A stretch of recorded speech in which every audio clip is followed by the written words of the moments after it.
Pero sobre todo por lo que acaba de decir José Antonio Segurado, es que los fondos, si no llega a ser una persona en la que confiaran en este momento como la persona que va a llevar las riendas de esa importantísima institución financiera mundial, no la hubieran avalado por unanimidad. Y ya está. Además, es que y una reflexión personal, perdona Jaime, una reflexión personal, muy personal. Es decir, no es igual que un presidente como Emilio Botín, un día, porque él quiere, propongo al Consejo el nombramiento de Ana Botín, ¿verdad?, como presidenta, y todo el Consejo le diga que sí, a que él muerto, por mucho protocolo que exista, eso se realice, la unanimidad. Es decir, son cosas completamente... El mundo empresarial es muy complicado, y entre otras cosas, supongo que hay mucha gente que soñaba o ambicionaba en su día poder hacer, claro. Pero en todo caso, en el mundo empresarial hay un elemento de herencia o de influencia, obviamente, que es importante, pero es importante solamente en el inicio. Y yo estaba recordando ahora mismo, por ejemplo, el nuevo dueño de The Washington Post, que es Jeff Bezos, como todo el mundo sabe, al principio mantuvo al frente del Washington Post a una mujer que es hija o, bueno, nieta de la familia dueña. Y ahora la ha relevado por otro ejecutivo. ¿Con esto qué quiero decir?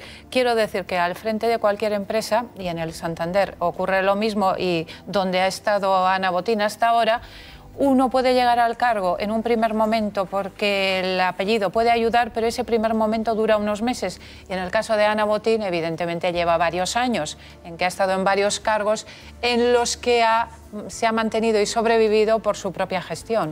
Yo creo que lo que pasa es que el talante de las personas es muy distinto. Lo que nos conocemos, o yo no lo conozco por lo menos, son los planes, digamos, de Ana Botín. En el sentido, en el bancario parece claro que ha sido un éxito todo lo que ha hecho su padre, pues la continuidad sería lo normal.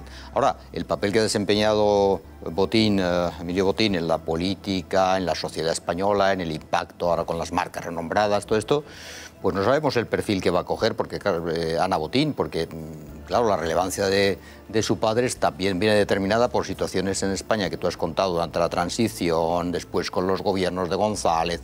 Claro, yo no sé el perfil que tiene, por ejemplo, por comparación, el perfil de un Francisco González, presidente del BBVA, pues es muy distinto, ha sido muy distinto al de Botín. Por tanto, acabo, perdón, José. Entonces yo creo que la incertidumbre en ese sentido, no por los planes que pueden ser culturales o de investigación que tanto hace el Banco Santander, el Universal, todo este gran plan que hizo Botín, destinando 700 millones de euros que acaba de anunciar, este tema yo creo que sí que va a seguir este camino. Ahora, la relevancia social de Ana Botín para mí es una incógnita, y su papel tan relevante como su padre ha tenido en la política española, influencia con presidentes de gobierno, etcétera, etcétera, pues es una cosa que para mí hoy por hoy es una incógnita. No sé si va a seguir ese papel protagonista. Yo creo que has tocado un punto fundamental.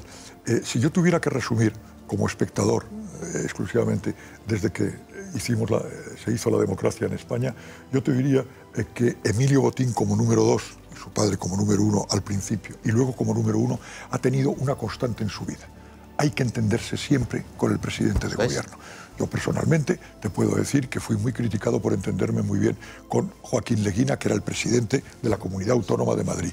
Y tertuliano de esta casa, analista, diremos. Joaquín Leguina terminó presidiendo una reunión de CEIM con la corbata corporativa de CEIM. ¿Por qué? Porque yo tenía obligatorio. Yo no cedí en ninguno de mis principios de libertad. Botín lo hace. Yo tengo la sensación de que Ana tiene una enorme, digamos, ventaja sobre su padre, que es una infinita mayor experiencia internacional y conocimiento de las personas, incluso por su conocimiento de 5 idiomas, que es extraordinariamente importante, y sin embargo dependerá mucho de cómo la comunidad, en general machista, en España, le acoja. Pero tengo la sensación de que hoy, conociendo un poco... yo conozco a Ángel Ron, conozco menos a Francisco González, bueno, otros presidentes de bancos y tal vez no tenga ninguna dificultad. Yo creo en que entre el padre y la hija hay dos diferencias fundamentales, que es un poco la diferencia fundamental que había entre el rey don Juan Carlos y Felipe. Desde el punto de vista de la formación estrictamente bancaria, Ana tiene más formación que su padre, porque el padre se tuvo que hacer banquero prácticamente sobre la marcha. ¿Qué tenía el padre? Pues una capacidad de anticipación, visionaria.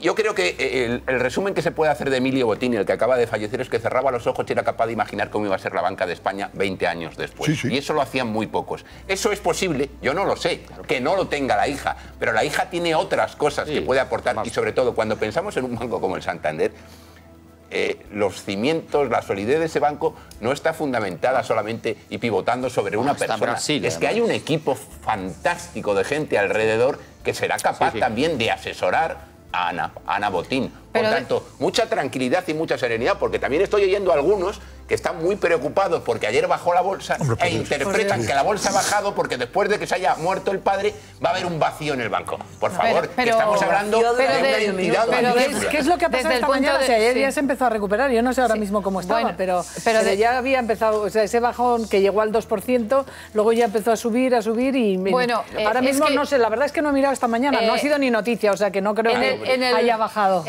Ahora nos lo dice José Antonio. En el mundo económico los temores funcionan exactamente igual o de forma más profunda que en el político, porque además ocurre en el mundo económico, en este caso entre los inversores, que normalmente tienen a veces cierto desconocimiento sobre el mundo político y sobreactúan y sobrereaccionan aún más. Pero sobre el liderazgo de Botín y ahora de la nueva presidenta, el liderazgo en política, a mí me parece, en la línea de lo que decía José Antonio, que tanto Emilio Botín, en lo que ha hecho, como lo hará su hija, se distinguen por una actitud que creo que además es esencial en un líder empresarial, que es respetar la legitimidad de quien ha ganado las elecciones, básica y sencillamente, y a partir de ahí, si un gran líder empresarial puede intervenir o debe intervenir en la sociedad, debe hacerlo solo ante grandes valores y grandes principios sobre los que hay consenso político, es decir, no se puede meter en la lucha político-ideológica y creo que Emilio Botín no lo ha hecho ni lo va a hacer. Emilio Botín lo ha hecho porque acaba de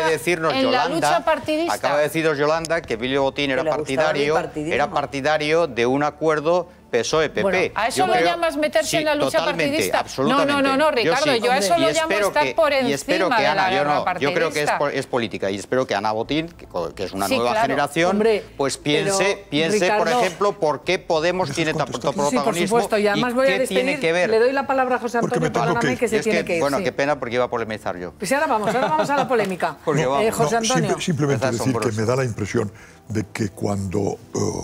yo conozco bastante a Yolanda, entre otras cosas, dependo de ella cuando envío mis columnas. Pero cuando Emilio Botín se refiere a un acuerdo, me parece que estaba ligado con el tema catalán. Es decir, ojo al tema. Es decir, si a mí como empresario me dices en estos momentos qué es lo que más me preocupa, sin duda ninguna, la ruptura de la unidad de mercado.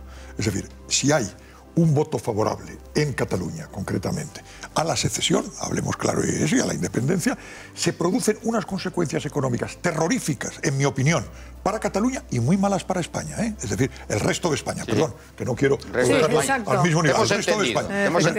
Y por lo tanto, creo, y me tengo que ir, y siento no poder escucharos más, quiero decir que tengo la sensación, pero se le puede preguntar a Yolanda, que cuando Emilio habla de estos temas, habla del impacto tremendo que tiene. Si hace falta un acuerdo realmente PSOE, ojalá lo hubiera, y lo ha habido. Yo he enviado un artículo, una tercera ABC, que lo publicará el director cuando le parezca oportuno. Digo que el señor Sánchez es una persona joven, moderada, encantadora en el trato, pero que ha cometido errores garrafales. Y sin embargo digo que su posición sobre el tema catalán me parece impecable. Pues ahí vamos. Gracias José Antonio Asegurado. Quiero que vean un momentito.